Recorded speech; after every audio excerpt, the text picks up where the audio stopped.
मौजूदा जो राजनीतिक हालात देखने को मिल रहे हैं, क्या ये माना जा सकता है कि बेनी प्रसाद वर्मा की बयानबाजी अगर यूं ही जारी रही तो सरकार को डुबाने वाली स्थिति भी बन सकती है? देखिए, सीधे तौर पर जिस तरह से कांग्रेस के अंदर कहीं न कहीं ये लगने लगा है कि बेनी प्रसाद वर्मा जो बयान दे रहे हैं, एक तबका है, उसमें छोटा ही तबका है जो कि कांग्रेस में ये भी जानते हैं कि अगर उत्तर प्रदेश में कांग्रेस को अगर जिस तरह से आगे बढ़ना है तो ऐसे में बेनी प्रसाद वर्मा को एक बड़ा तबका है जो कि समर्थन लगातार कर रहा है।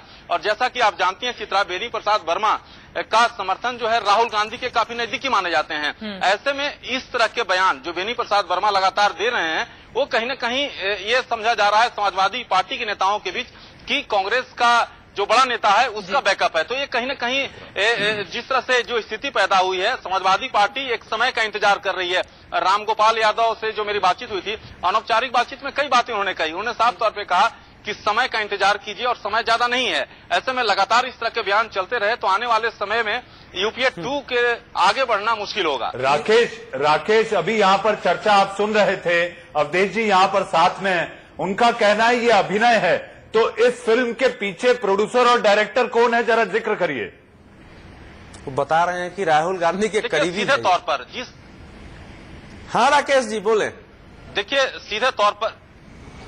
सीधे तौर पर जिस तरह से लगातार बेनी बाबू लगातार बयान देते हैं और बेनी बाबू लगातार राहुल गांधी के संपर्क में, जैसा कि उत्तर प्रदेश विधानसभा के चुनाव में आपने देखा था कि कई नेताओं के विरोध के बावजूद भी उन्होंने कई विधानसभा सीट पर अपने जो चहेते उम्मीदवार था उसको राहुल गांधी के जरिए उसे उम्मीदवार बनाया और भले ही उनको पराजय का सामना करना पड़ा। और समाजवादी पार्टी का नेता ये भी मानते हैं कि कहीं न कहीं कांग्रेस का जो बड़ा नेता, नाम तो नहीं लाते लेकिन बड़ा नेता का कहीं न कहीं उनके पीठ पर हाथ है। और इसी तरह से बेनी बाबू लगातार बयान दे रहे हैं और अगर आने वाले समय में इसी तरह के बेनी बाबू बयान देते रहे तो यूपीए 2 के लिए मुश्किल का सामना करना पड़ेगा। और राहुल गांधी से बातचीत के जरिए कई उम्मीदवारों को मैदान में जरूर उतारा था बेनी प्रसाद वर्मा ने, लेकिन उनके खुद के बेटे की जमानत जब्त हो गई थी। इस बात को भी याद रखना होगा कांग्रेस पार्टी को। लेकिन एक बार हम जरा बेनी प्रसाद वर्मा ने गणित सामना करना पड़ेगा और राहुल गांधी से बातचीत के जरिए कई उम्मीदवारों को मैदान में जरूर उतारा था बेनी प्रसाद वर्मा ने, लेकिन उनके खुद के बेटे की जमानत जब्त हो गई थी। इस बात को भी याद रखना होगा कांग्रेस पार्टी को। लेकिन एक बार हम जरा बेनी प्रसाद वर्मा ने गणित का जो गोलमाल किया है, मनीष, उससे जुड़ा हुआ सवाल आपसे पूछ लेती हूँ। कांग्रेस 40 सीटें, 36 बीएसपी, 10 बीजेपी, 4 समाजवादी पार्टी, इस तरह से 90 का ये आंकड़ा पहुंच जाता है।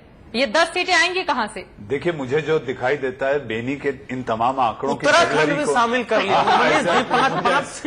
मुझे यही लग रहा है, लेकिन उत्तराखंड से भी 90 नहीं होता है। नहीं, लेकिन अवधेश जी आप ये देखिए कि जमीनी हकीकत से ये आंकड़े कितनी दूर है। नहीं, ये बेनी के वो विधानसभा चुनाव में भी नहीं, विधानसभा चुनाव में भी वही कहते थे कि ये तो समाजवादी पार्टी 50 के नीचे सिमट जाएगी। लेकिन वो देखिए बेनी राहुल बाबा ने जब पूरी ताकत, इसका राजनीतिक अर्थ चित्रा यह है मनीष जी, जो मैं समझ रहा हूं कि दोनों पार्टियों को अब समझ में आ गई कि हमको चुनाव में आमने सामने जाना है। जितने दिन अब ये चल रहा है संबंध उतने दिन चल रहा है, इसलिए। लेकिन बेनी बाबू की जुबान ऐसा ही है। अटल जी को और आडवाणी जी भाई तो दोनों नीच आदमी है।